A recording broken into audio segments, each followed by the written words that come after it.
fight for me. Oh, hello there. It's Skywalker. Ladies, welcome to Twisted Clowns. Twisted Clowns. Twisted Clowns. So this is my brand new scene for this year, and what inspired this scene, believe it or not, was Lowe's. Lowe's had their lineup leaked very early this year, and as soon as I saw all the pirate stuff, I started searching Marketplace for anything I could find pirate related, try to get ahead of the curve, ahead of the crowd, and find some cool pieces before the whole world was searching for stuff. Came up with this guy and this archway that came from an old mini golf course that closed down. So those are really high-end pieces. I did the lettering myself, and those are blacklight respondent. This blacklight at night lights that up beautifully. 150 watt, nice and strong. Went on to Etsy, and I reached out to somebody that made clothes for the 12-foot skelly. There was not any pirate stuff at the time, so I had said, is there any chance you can make me a pirate hat and eye patch? So she did, and she said, I'm gonna start selling it on my site. And then she said, message me a couple months later, hey, that really blew up. A lot of people started ordering from me, so thanks for asking for it. You just gotta plan early. Halloween's not just a couple of month thing, it's an all year round thing. I mean, November 1st, you're thinking, hey, what am I gonna start doing different for next year? What new scenes can I incorporate? I mean, the real brainstorming starts happening once the new lineup is released and you see what new themes there are. But I mean, in the winter, I'm still working on playlists and music and ideas and just anything that I can to start getting ready for the upcoming season. Little inspiration here from you know where. I like him. A couple of my friends said he's a little too cartoony for what I have going on back here, but it's a healthy balance. We need some scary stuff, we need some kid-friendly stuff, we need something for everybody. We go through the archway.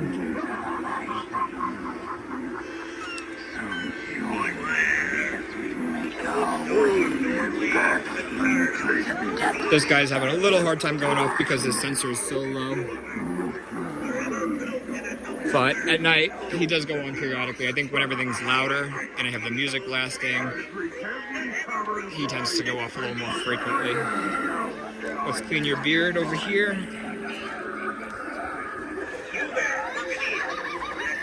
Another big idea for this year was to add in all the photo op spots. So there's about 10 of these throughout the trail where it's kind of encouraging guests to take a picture here, and it's scene related, theme related, the little saying. Here we have ahoy matey, take a picture here or walk the plank. So I mean, it's a good little spot to either sit and have all the pirates in your background or stand. We have photographers this year as well that are scattered throughout the trail. They are taking pictures of families as they walk through by borrowing the family's cell phone and just saying, hey, everybody get together for a picture. These archways came from Manhattan. We had to go to Harlem. There was a studio that created them. My friend Mike came out, helped me carry these things.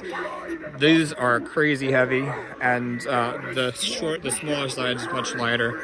These are the lighter ones. These are the two heavier ones. So that was a project getting those home, but really worth it because I love how they really bring the scene together. They look so realistic and so good at night, especially. The Kraken, I almost cried when I missed him on the first drop, but since then I was luckily able to buy one from somebody in New Jersey that was selling it for not too much more than the original price. I was willing to spend a little bit more for him since he had to be part of my scene. We have the blue Kraken back there as well. He's just a static. Two from the sea, one from mixing the dust. This brings up my inspiration for season 4.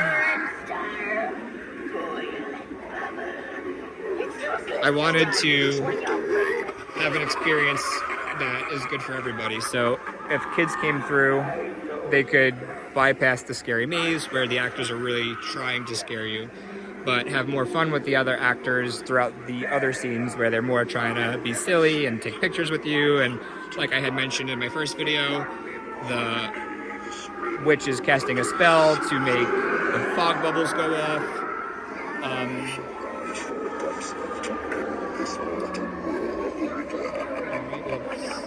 for me. That's good. The Cornstalker maze.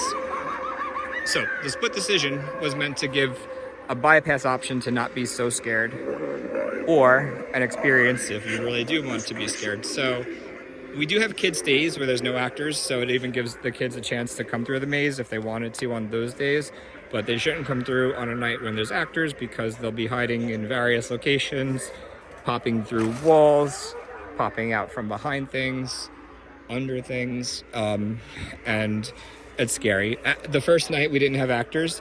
This poor woman came through. She made it to around the first bend here, and I happened to just be in this area when she was here.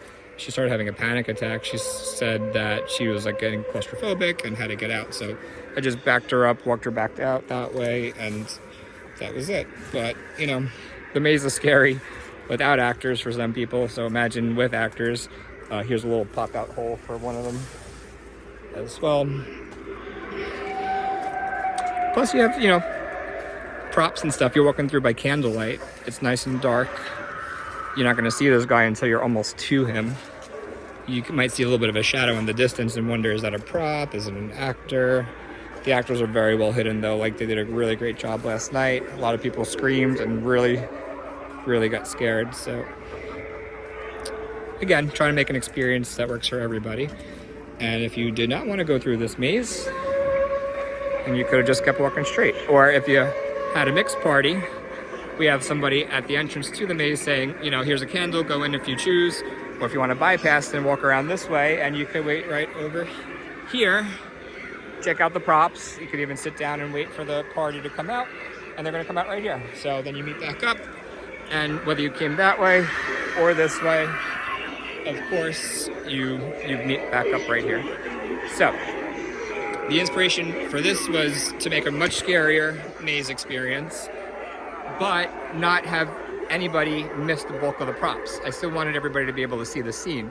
So instead of putting so many props in the maze, you saw they were sprinkled in. I put the best props that are all in good working condition out here. Little Jack Carver looks like he might have broke. Gotta see what's going on with him. Every day there's always some issues. Maybe his plug came out. All right, I'll play with him later. All right, we're 7 minutes in, so I'll probably end this after the castle and then do one final video to get the rest. So the clowns, you're just always gonna see clowns because this tent it's not that it's central, it's just you're passing it to go to the zombies, then you go through it, you're seeing it when you're by the aliens, you're seeing it when you go into the sewer, you're seeing it when you come back out of the maze. It's probably the thing you pass more than anything else in the whole place. So that's why there's a lot of clowns as well. I mean, clowns, another reason for clowns is everybody makes clowns. Tons of clowns available every year. And they're good props, they're fun props. It's a nice fun scene. So the castle.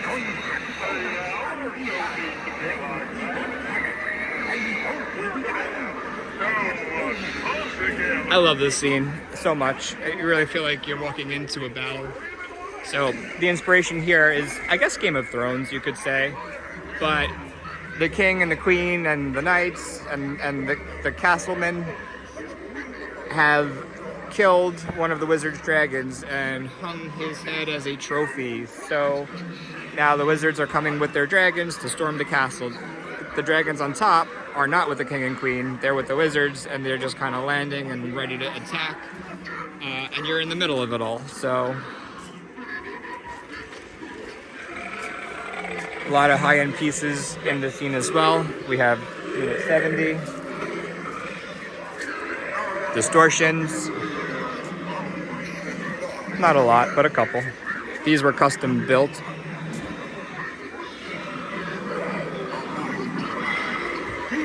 I just love this scene. I could stay here for hours.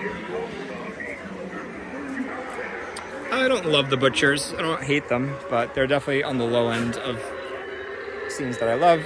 Just fixed him today. Okay. These two are probably my favorites, Burlap and the Butcher. Leatherface partially works. He's creepy though, especially at night with the blue light. Oh, your mouth is working.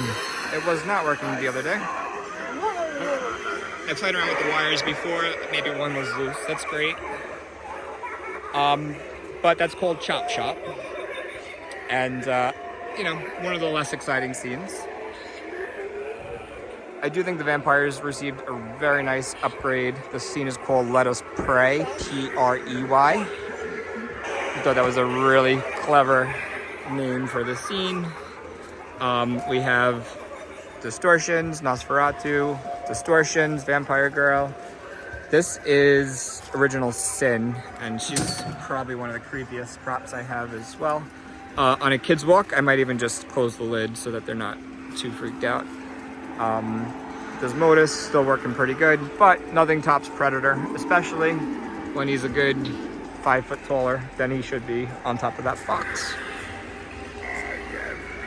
Okay, I guess should we do Cemetery and then Werewolves? Oh, I said I'm gonna stop this video. Let me stop this video and then we'll make one more for the finale.